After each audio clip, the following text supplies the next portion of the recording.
Радіо Чикаго. Друзі, всім ще раз доброго вечора. Ви на каналі Радіо Чикаго. Це вечірня студія. І нарешті настав той день, настав той час, коли ми маємо за честь вітати в нашій студії Aldermana, себто представника міської ради, звати його Gilbert Villegas. І ми зараз не будемо спілкуватися, як ви розумієте, це інтерв'ю буде англійською мовою, тому з цього моменту я переходжу, власне, на іншу мову. Сподіваюся, ви будете розуміти. Якщо ні, завжди можете включити субтитри на Ютубі та Фейсбуці, якщо ви нас дивитеся у відеотрансляції. So, dear listeners, we are back live on 12:40 a.m. It's Radio UA Chicago. I just want to remind we're also streaming on our website, mobile app, and on all our social media platforms. So, thank you for staying with us after the break. Today, in the studio, we are honored to welcome a distinguished guest, a leader who has devoted many years to serve the city of Chicago. Today with us, we have Alderman Gilbert Villegas, representing the 36th ward on the Chicago City Council. So, Alderman Villegas, it's a great pleasure to have you here, and we've been waiting for this moment for a long time, but I just want to, at the beginning, welcome you and just say thank you for coming.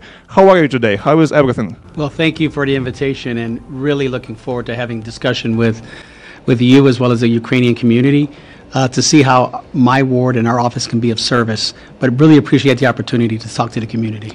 We'll be discussing important topics related to your work, ongoing initiatives in the city, and issues that matter also to our community, including, some recent challenges. But I just want to remind our listeners that you can also join our conversation.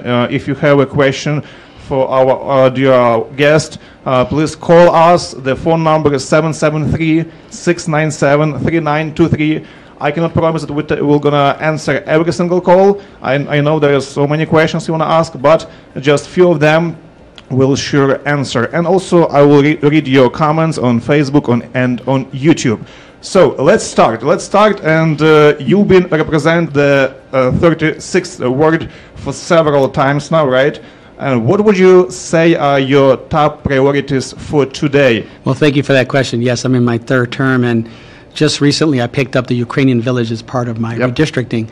And I can tell you that the things that I focus on are making sure that we're addressing public safety, we're addressing accountability, city services, economic development. We want to make sure that we're messaging to people that want to invest in the city of Chicago that this is a great place to invest. When you take a look at the number of corporations that have relocated to Chicago, it's because of the fact that this is just a great city. And so we want to make sure that we're putting forward the best opportunity for those companies that are looking to relocate here, but also making sure that the residents have the necessary services that the city provides. Yeah, I know about Chicago. It's a really diverse city, and our Ukrainian diaspora is huge. It's huge. But we're going to ask a few questions about diaspora later. For now, I just want to ask you about the challenges, right? You currently have, have in front of you working for the city. What's the biggest challenge at this moment? Like, what are you all fighting for? So right now we're in the process of trying to pass a budget like we do on an annual basis. Yep. Unfortunately, we do have some challenges as it relates to the fact that, unfortunately, this administration has been putting forward ideas that will kind of stymie growth, and then you couple that with the fact that the city government has only so many levers to pull in order to create revenue for the city. And so we were fortunate to receive federal funding from the Biden administration under ARPA, the American Rescue Plan Fund, but those funds have run out, and now we find ourselves in a position where we're having to make some tough decisions. And so we're going to be talking to the residents of my ward and people around the city to find ways to close the gap, the budget gap, that's $1 billion budget gap, and find ways to do it in a way that remembers what our values are as a city, but also the reality of where we're at right now, making sure that people understand that the pension liability that we have right now, that we do need some assistance from Springfield in order to make sure that we can generate some new revenue, especially as Springfield continues to expand the tier two pensions benefits. We got to find out how to close those gaps. the gaps needs to be closed, and we know about that. And you're working on those issues about the 36th ward, right? Yes, sir. What significant changes have you seen in the 36th ward in recent year? You mentioned that Ukrainian village became a part of it, but what else? What has changed? Yeah, so every 10 years I do redistricting, and this in 2022, the redistrict, and I was fortunate to pick up the Ukrainian village. And so prior to that, I've always been focused on economic development, making sure we're delivering city services and also legislation at the city level. So I can tell you that I've introduced numerous pieces of legislation that help the city of Chicago. I've also made sure that we're investing in our infrastructure, whether it's roads, sidewalks, et cetera. And then as it relates to economic development, making sure that we're putting forward a friendly message that people need to invest in the city of Chicago. And as a result of that, we've seen businesses move into the 36th ward. And then those businesses that haven't had any issues, we've been able to help them. Listen, I use my office as what I call a conduit between government and the community. And so anytime the community or businesses have issues, they come to our office and we'd be more than happy to help them. About the safety, I have a question here from Miss Sophia. She's asking, Alderman, many of us work late or come home after evening shifts. What is being done to make our neighborhoods safe at night? And you know the story that happened recently in another state with the Ukrainian woman. So people are probably just curious, like what steps are being taken to make them safe here. Yeah, so we've seen a reduction in crime, but we're nowhere near where we want to be as a city. So we're making sure that working with the Chicago Police Department, making sure that we're working with our state's attorney. We had a period of time there where folks that did commit crimes, there was no accountability. But with the recent election of Eileen O'Neill Burke as our new state's attorney, we've seen that there's more consequences for folks that commit crimes. And so I think that you're starting to see the trend of crimes go down. As it relates specifically to that area, what we're trying to do is make sure that we have enough patrols in the area. We're also making sure that we have necessary lighting, making sure that, again, businesses are booming along corridors. The more people, the less likely they are to commit crime. So we're making sure that we're putting forward and supporting police as we move forward with our budget. Also, I want to ask you a question from myself. Recently, we had a federal initiative to help make our cities safer. And what's your point of view on this initiative, on President Trump's initiative to send here some National Guard and, you know, some other enforcement? How do you see the situation? Well, you know, I think that when you talk to Democrats, Republicans, or independents, I haven't heard many people opposed to making sure that the worst of the worst are if they're here illegally, and the worst of the worst, that they're removed. But what we saw was that, unfortunately, over the last couple of months, that ICE came in and really just had a mandate on anybody that they thought looked they shouldn't be here. They were just pulling them over and arresting them. And as a result of that, we saw that less than 3% of the folks that were actually detained by ICE actually had any type of criminal record. So that tells me that 97% of the people that were detained by ICE did not have any criminal record and actually went against everything that President Trump had said. President Trump said he was going to go after the worst of the worst, which you saw were people that were here because of a failed immigration policy in Washington, D.C. We see that right now, whether you're in Congress or in the Senate and in the White House, Republicans have all chambers. They should be laser focused on putting forward an immigration citizenship pathway to make sure we're dealing with all those 11 million people plus that are here, whether they're here undocumented, whether they're here like the Ukrainian community on temporary protective status, making sure that we're allowing these people that want to be here to assimilate. We're not saying put them at the front of the line. We're saying create a line so that way we can finally get people that want to contribute to society a pathway to citizenship. Yeah, and about our community, really the Ukrainian community is very active, really growing fast in Chicago. Have you had any communications with our community leaders? Have you had any probably projects you've been working together? Tell us about those. Absolutely. Stories. So the first thing I did when I picked up the Ukrainian village was make sure that I do go meet with some of the leaders. And so Self-Reliance, Yep. The Self-Reliance Bank, met with some of the members of the board there, also with the Ukrainian Village Neighborhood Association, also with the art studio that's on Chicago Avenue, which is literally half a block away from my office. I made sure to talk with all the community leaders within the Ukrainian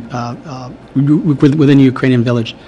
Also, as it relates to projects, recently the Ukrainian Village community was also designated as an area where we're going to make some investments along Chicago Avenue, because I want to make sure that when people come along Chicago Avenue into Ukrainian Village and they see the three churches that are along Oakley, that there is some type of recognition there, where whether something that the people from Ukraine will say, this looks just like Ukraine, and we can talk about what that investment looks like. But I've been talking to them about designating this area, and so we finally were able to get it done in Springfield.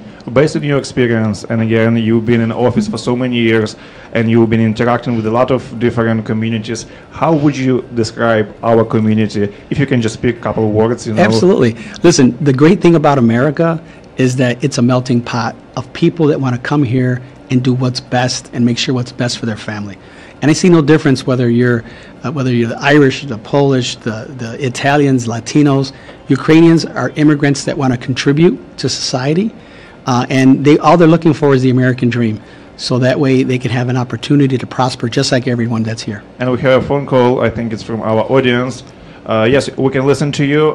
Tell us your name, first, last name, and your question.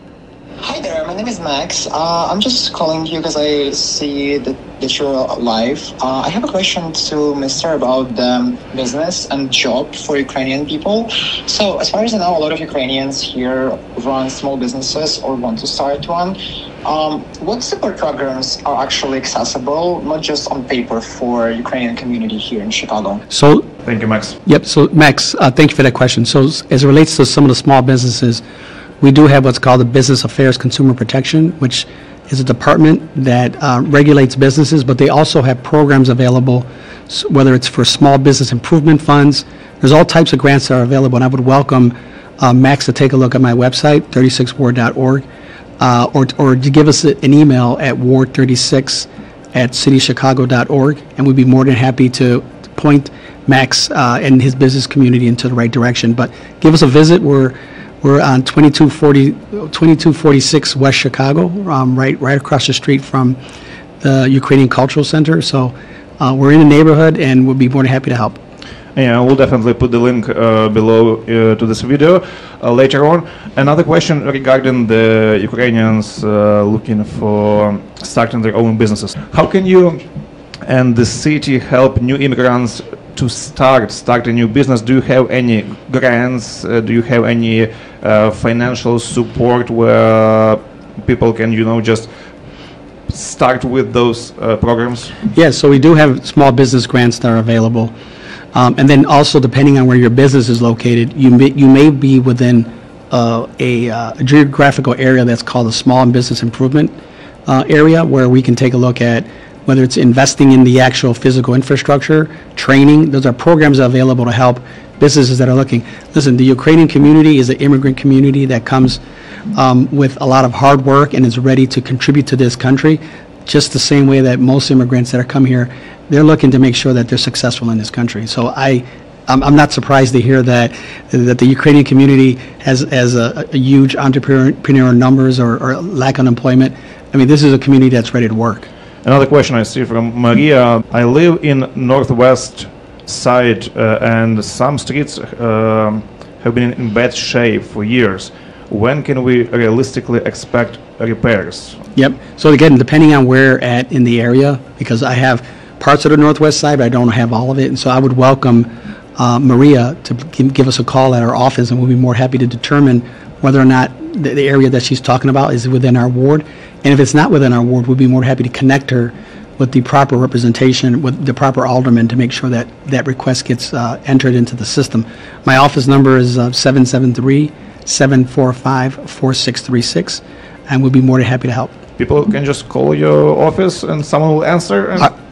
So we're open Monday 9 to 5, Tuesday 10 to 7, Wednesday 9 to 5, Thursday 10 to 7, and Friday 9 to 1, and sometimes we work Saturdays. We have another phone call. Hello, you're live on Radio UA Chicago. What's your first, last name, and what's your question? Yes, hi, thank you for taking my call. My name is Alina, and my last name is Saknenko. I'm a part of the Ukrainian-speaking community here in Chicago, so I just have one question. A lot of us want to be more involved and understand what the city is doing, and Chicago has a growing Ukrainian-speaking community. So, from your perspective, what's the most meaningful way our residents residents like us can help you guys and stay engaged with the word and contribute to local life? I just want to know, maybe we can be a part of local decisions and just have a stronger voice somehow. So, okay, what's your name again? Alina, and the last name is Saknenko. Thank you, Alina. Thank you, Alina, for that question. Listen, I welcome community engagement. I love the fact when community comes and helps. I have the privilege of representing the 36th ward, which is about 60,000 people, but there's a ton of smart people in the ward, and I'm always open to listening to what type of ideas people may have or recommendations. So if Elena is open to it, she can give us take a look at our social media, send us a message, and I'll be more than happy to figure out a way to get her plugged in. I'm working with community leaders, especially from Self-Reliance already, and so we'd be more than happy to figure out a way to get her engaged. Another question I have here on social media from Halina. Many Ukrainian families have recently moved into your ward. Are there any plans to support schools with more bilingual resources or ESL teachers? Yeah, so that's something that we've been, and I'd say the city's been struggling with, because we saw during the time when 30,000 Ukrainian refugees came over, and provided the temporary protective status, that some were going to Ukrainian schools, but also some were going to Chicago public schools. So we're trying to figure out how to address that issue. But that's something that I can definitely bring back to the Chicago public school system to make sure that they're putting forward resources necessary for our community. So I'll definitely be doing that. Thank you for doing that. Absolutely. Considering the ongoing war in Ukraine, is the city exploring any additional support initiatives for refugees or newly arrived families? Because I know that it's becoming difficult to get, the food stamps, for example, the health insurance and other stuff. Maybe some initiatives from the city. Just tell us about that. Yeah, so we're fortunate here in the city that we have a lot of not-for-profits that we work with. And so it would just be a matter of trying to find out what the need is. Listen, I'm a Marine Corps veteran. I served the country during Desert Shield, Desert Storm. And so when Ukraine was attacked, that's like attacking America, because Ukraine's an ally of ours, and so I take that seriously. And when every anniversary that we've had, I've always been at the church supporting the community. And so what we see right now occurring in Washington, D.C. is a shame, because you had the government shut down because of high healthcare prices. And so we got to get serious in America about what we're going to do to address the issues around affordability of healthcare. But to play games with people's lives by threatening to withhold SNAP and these programs that help everyday American people is challenging. And so the city we're doing our part in working with whether the Greater Food Depository to make sure that we have food, and then also we have a lot of not-for-profits that we work with. So again, I would welcome Elena to reach out to our office. We'll be more than happy to connect her with those resources. My point of view is that before asking for something, you have to give something. And in terms of giving, once again, our people are working really hard. They're having 2-3 jobs just to put food on the table for the kids. They're creating businesses, and they give employment for other people. But I want to ask you also, how else would you like to see our community participate in the city's life?